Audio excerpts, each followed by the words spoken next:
자, 그러나 이제 하노이 회담이 굉장히 북으로서는 좋은 기회를 잡았으나 사실 남북 미 다 좋은 기회였습니다. 6.12 북미공동성명이라고 하는 것은. 그런데 결국 하노이 회담이 깨지게 됐죠. 북으로서는 왜 좋았냐면 어쨌든 북미 관계를 정상화하는 것을 통해서 한반도의 평화 프로세스를 간다면 이번에 충분히 해볼 만한 것이다라고 생각을 했던 것이고, 우리 입장에서 어쨌든 북미 관계가 정상화되면 저 관계를 통해서 평화협정으로 가고 항구적인 평화체를 구축할 수 있다라고 하는 생각을 했던 것이고, 미국의 입장에서는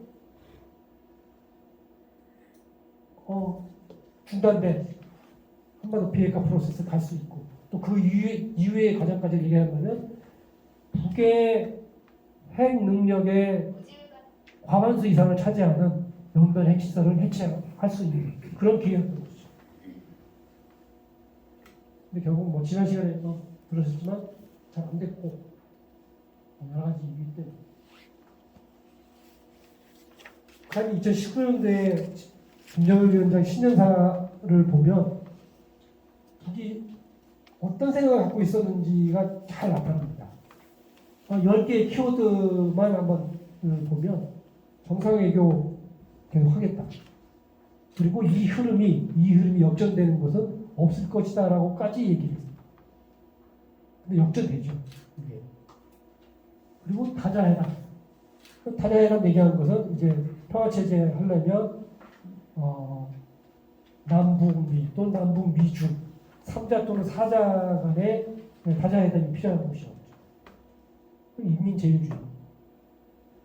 북에서 좀 이따 보시면 아시겠지만 북이 7차 상대하고 8차 상대의 결정서를 보면 7차 상대에서는 정치 사상 강국을 얘기하는데 그 정치 사상 강국 얘기하는 자리에 인민대중제일주의가 들어가요.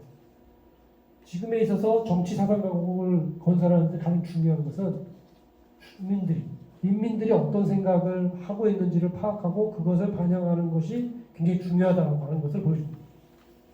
그리고 관료주의, 특수주의, 부정부패를 얘기합니다. 북한의 부정부패, 관료주의, 전통적인 문제라고 생각합니다. 50년대에 나온 북한의 만화 사파를 보면요, 관료주의를 아주 통렬하게 비판하는 사파들이 굉장히 많이 실립니다. 그만큼 관료주의가 고치기 어려운 거고, 관료가 되면 관료가 계속 또 세대 교체가 되지 않습니까? 그러면 계속 또 그런 문제들이 이제 발생한다는 것이죠. 또 90년대, 2000년대 약 20년간 북한 사회가 굉장히 어려우면서 부정부패라고 하는 부분들이 사실은 용인된 측면이 굉장히 많습니다. 물어봤어요. 북쪽 사람들한테. 저거 법에 어긋나는 행동인데 왜 단속 안 하냐? 아니, 다 지금 먹고 사는 게 중요한 문제인데 지금 다 어떻게 우리가 단속하냐? 그런 분위기들이 20년간 지속되어 오면서 이거를 새롭게 바꾸지 않으면, 새롭게 세우지 않으면 안 되는 상황인 거죠. 그래서 지금 북이 무엇을 합니까? 세세한 부분까지 다 법으로 규정하고 있습니다. 법대로 해야 돼요. 옛날에는 당의 지침, 그게 굉장히 중요한 문제였습니다. 당에서 나온 문건, 당의 지침, 수령의 지침. 근데 그게 상당히 자의적이거든요. 그런 부분을 없애고 이제 명확한 법 규정으로 규정을 하고 그것에 따라 하고, 그것이 지켜지지 않는 부분에 대해서는 규율 감독을 하고 검찰이 검사권을 행사를 하고 하는 형식으로 지금 이제 가려고 하는 거죠. 물론 그게 어느 시점에 가면 또 어떻게 변할지 모르겠지만 지금은 이제 그런 방향으로 가고 있습니다. 그 다음에 6번째, 군수공업을 민수공업으로 바꾸고 있습니다.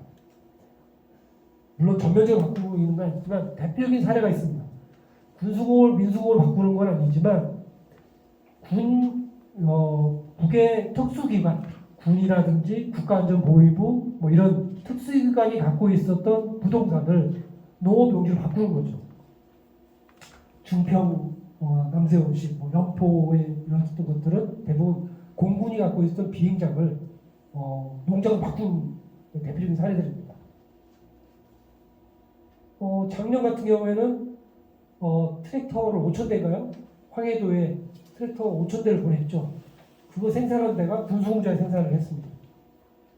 그런 방식으로 점차 이제 바꿔나가는 거죠. 그 외에 하노이 회담 끝나고 이 결렬되고 나서 그 뒤에 휘발협정까지 가기 위한 단계들이 모두 이제 스톱이 됩니다.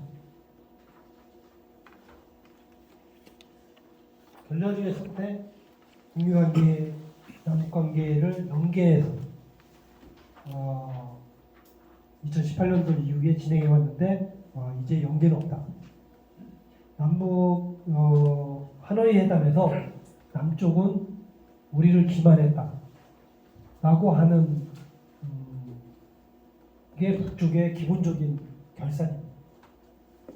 그래서 그 이후에 이제 문재인 대통령이나 여러 가지 부분에 섭섭하다, 또 어떤 부분에 비판하고 하는 내용들이 지속적으로 제기됩니다. 두 번째는 장기적 코로나 사태도 있지만 이제 북미 관계 정상화라고 하는 것은 단기간에 이루어지기 어렵다. 아주 단기적으로 생각하면 바이든 행정부 내에서 북미 관계 정상화는 없다. 그럼 그때까지는 대북 제재, 경제 제재 속에서 살아야 된다. 남쪽에도 기대하기 어렵다. 그럼 어떻게 할 것인가? 자가격 제일주의, 자력갱생으로 우리가 버틸 수 있는 부분과 어디까지 할 수 있는지를 우리가 시험해보자 라고 하는 부분은 그리고 이제 2001년도 8차관대 소집을 해서 종합적인 5개년 플랜을 발표를 하게 됩니다. 여기서 북측이 저런 생각을 한다고 해가지고 북측이 저게 계속 갈 것이다 라고 생각하면 저는 좀 잘못된 생각입니다. 맨 마지막 북한에 있어서 개혁과 개방의 기회는 필수다라고 하는 것에 대해서 북측을 움직이는, 지금 김정은 시대에 북을 움직이는 젊은 세대들은 공통된 생각이라고 생각합니다. 그래서 북측 내부에서 개혁 개방이라는 말은 과거에 써서는 안 되는 용어였습니다. 그렇지 않습니까? 개혁 개방이라고 하는 것은 동구 사회주의의 최대 전환의 문제, 사회주의 붕괴로 가는 기본적인 거라고 비판하는 건데, 북측 내부에서 이제 개혁 개방이라는 말을 쓰기 시작합니다. 지금 정세가 험악해서 대공식적으로 쓰고 있지 않지만 내부적으로 북측 내부에 토론할 때 개혁 개방이라는 말을 쓰기 시작했다고 저는 알고 있습니다. 그것은 북측이 어떤 계기를 잡아서 다시 경제 건설이 중요한 문제로 앞으로 나올 것이다라고 이제 우리가 예측해 볼 수 있다.